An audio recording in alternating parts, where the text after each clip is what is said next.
తెలంగాణలో గత కేసీఆర్ 10 ఏళ్ల పాలనలో తాము ఆడిందే ఆట, పాడిందే పాట అన్నట్లుగా గులాబీ నేతలు వ్యవహరించారు. మళ్లీ మనదే అధికారం అని అతి నమ్మకం పెట్టుకున్న కారు నేతలకు షాకింగ్ తీర్పు వెలువడింది. దీంతో కాంగ్రెస్ అధికారంలోకి రావటంతో అధికారం కోల్పోయినప్పటి నుంచి బీఆర్ఎస్ అగ్రనేతలు వరుసగా ట్రబుల్స్ ఫేస్ చేస్తున్నారు. కేసీఆర్ ప్రభుత్వ హయాంలో తీసుకున్న నిర్ణయాలు, చేసిన పనులపై, కుంభకోణాలపై రేవంత్ సర్కార్ ఫోకస్ చేయడంతో గులాబీ పార్టీ ఉక్కిరిబిక్కిరి అవుతుంది. ఇప్పటికే కాళేశ్వరం ప్రాజెక్టుపై జస్టిస్ పిసి ఘోష్ కమిషన్ నియమించిన రేవంత్ సర్కార్ ఆ నివేదిక ఆధారంగా సిబిఐ విచారణకు ఆదేశించింది. దీంతో సిబిఐ దర్యాప్తు ఎలాంటి టర్న్ తీసుకుంటుందోనన్న సస్పెన్స్ కంటిన్యూ అవుతోంది. ఇక గత కేసీఆర్ ప్రభుత్వ హయాంలోని ఫోన్ ట్యాపింగ్, విద్యుత్ ఒప్పందాలు, గొర్రెల పంపిణీ స్కీమ్, ఫార్ములా, ఈ కార్ రేసింగ్ లాంటి అంశాల్లో భారీగా అక్రమాలు జరిగాయని ఆరోపిస్తున్న కాంగ్రెస్ సర్కార్ వీటన్నింటిపైన విచారణ వేగవంతం చేసింది.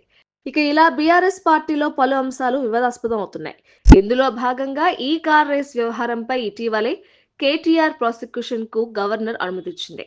ఈ కార్ రేస్ లో మరోసారి కేటీఆర్ ను విచారణకు పిలిచి అరెస్ట్ చేస్తారన్న ప్రచారం జరుగుతోంది. దీంతో ఈ కేసు ఎటువైపు దారితీస్తుందన్న ఆందోళన గులాబీ వర్గాల్లో నెలకొంది. ముఖ్యంగా గత కొంతకాలంగా కవిత వ్యవహారం కారు పార్టీకి కంట్లో నలుసులా మారిందనే టాక్ వినిపిస్తుంది. పార్టీ నుంచి సస్పెండ్ చేసినప్పటి నుంచి కారు పార్టీ నేతల తప్పులపై వాయిస్ మరింత పెంచారు కవిత. బీఆర్ఎస్ ఎమ్మెల్యేలు, మాజీ మంత్రులు, నేతలపై అవినీతి ఆరోపణలు, విమర్శలు చేస్తూ అధికార పార్టీకి అస్త్రాలను అందిస్తుంది కవిత. ఇలాంటి ఎన్నో తలనొప్పులు ఉన్న సమయంలో మరోసారి ఫోన్ ట్యాపింగ్ కేసు తెరపైకి రావడం ఆసక్తి రేపుతోంది. ఓవైపు అసెంబ్లీ సమావేశాలు జరుగుతూనే మరోవైపు ఫోన్ ట్యాపింగ్ కేసులో సిట్ అధికారులు విచారణను స్పీడప్ చేశారట. మాజీ ఇంటెలిజెన్స్ అధికారులను ఇప్పటికే ప్రశ్నించి వారి వాంగ్మూలాన్ని సిట్ అధికారులు నమోదు చేశారు. దీంతో ఫోన్ ట్యాపింగ్ కేసులో మాజీ CM KCR, BRS working president KTR, మాజీ మంత్రి హరీష్ రావుకు కూడా అసెంబ్లీ సమావేశాల అనంతరం సిట్ నోటీసులు ఇస్తారన్న ప్రచారం జోరుగా జరుగుతోంది. దీంతో ఫోన్ ట్యాపింగ్ వ్యవహారం ఇప్పుడు బీఆర్ఎస్ పార్టీకి మరోసారి ఉలిక్కి పడేలా చేస్తోంది. ఇప్పటికే కవిత ఎఫెక్ట్ తో డైలమాలో ఉన్న గులాబీ పార్టీకి ఇప్పుడు ఫోన్ ట్యాపింగ్ కేసు, నోటీసులు అంటూ జరుగుతున్న ప్రచారంతో మరింత ఆందోళనకు గురవుతోందట. ఇలా వరుస కేసులు, విచారణలతో పాటు పార్టీలో అంతర్గతంగా నెలకొన్న పరిస్థితుల పట్ల బీఆర్ఎస్ లీడర్లు, క్యాడర్ నైరాశ్యంలో కూరుకుపోతున్నారన్న చర్చ జరుగుతోంది.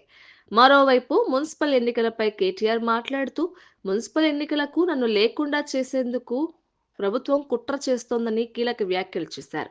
నేను లోపల ఉన్నా పార్టీ చూసుకుంటుంది, బెదిరింపులకు నేను భయపడను అని వ్యాఖ్యానించారు. ఏదేమైనా ఈ కేసుల్లో కేటీఆర్, హరీష్, కేసీఆర్లలో ఎవరికీ శిక్ష పడ్డా వారి రాజకీయ జీవితం ఖతం అయినట్లేనని తీన్మార్ మల్లన్న సహా రాజకీయ విశ్లేషకులు చెప్తున్నారు. మరి ఈ కేసుల్లో భారాస అగ్రనేతలు పట్టుబడతారా, తప్పించుకుంటారా త్వరలోనే తేలిపోనుంది. మరిన్ని అప్డేట్స్ కోసం మా కాయ్ టీవీని సబ్స్క్రైబ్ చేసుకోండి. మా వీడియో కనుక మీకు నచ్చినట్లయితే లైక్ చేయండి, షేర్ చేయండి. మీ విలువైన అభిప్రాయాలను కామెంట్ బాక్స్లో తెలియజేయండి.